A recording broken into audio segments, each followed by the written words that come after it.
சிறப்பான ஆட்சி நடத்துறீங்களா? அப்புறம் ஏன் பொதுக்கூட்டம் நடத்துவதற்கு தடையே? ஸ்டாலின் அவர்களே, நீங்க எவ்வளவு தூரம் எங்களுக்கு நெருக்கடி கொடுக்கிறோமோ அவ்வளவு தூரம் அதிமுக வளரும்.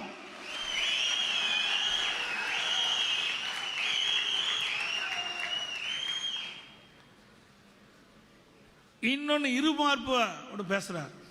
ஸ்டாலினும் பேசுறாரு, உதயநிதி அவர்கள் பேசுறார்.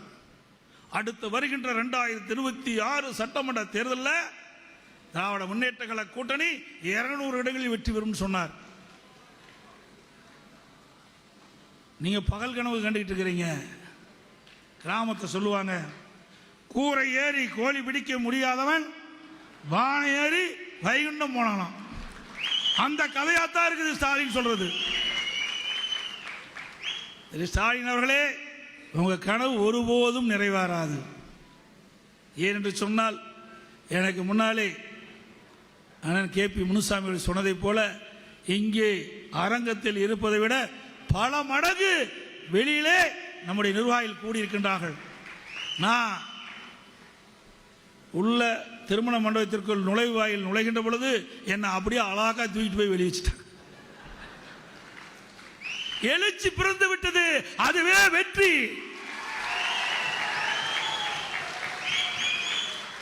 கிராமத்தில் சொல்லுவாங்க, ஒரு விதை முளைக்கின்ற பொழுது அதனுடைய விளைச்சல் எப்படி இருக்கு என்பது கணிப்பார்கள். அதே போல அனைத்து இந்திய அண்ணா திராவிட முன்னேற்ற கழக எழுச்சி அடுத்து வருகின்ற 2026 சட்டமன்ற தேர்தலில் வெற்றி.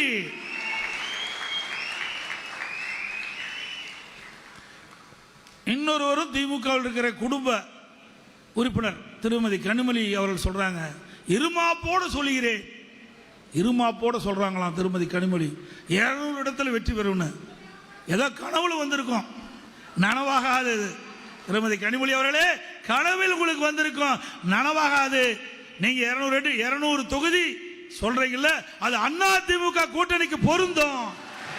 அடுத்து வருகின்ற 2026 சட்டமன்ற தேர்தலில் அனைத்து இந்திய அண்ணா திராவிட முன்னேற்ற கழக தலைமையில் அமைக்கப்பட்ட கூட்டணி 200 இடங்களே வெற்றி பெறும். தமிழகத்தில் இருக்கின்ற அனைத்து துறையிலும் ஊழல், ஊழலாத துறையே இல்லை. அத்தனையும் ஊழல் மலிந்து கிடக்குது. இந்த கட்சிகள்லாம் கண்டுகொள்வதே இல்லை. திமுக இருக்கின்ற கூட்டணி கட்சிகள்லாம் கண்டுகொள்வதே இல்லை. மக்கள் பிரச்சனையை அவர்கள் நினைப்பதும் இல்லை.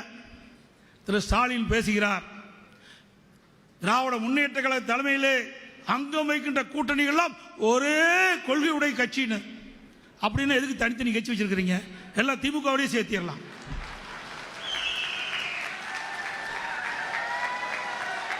ஒவ்வொரு கட்சிக்கும் ஒரு கொள்கை இருக்குதுன்னு அறிவிக்கிறீங்க.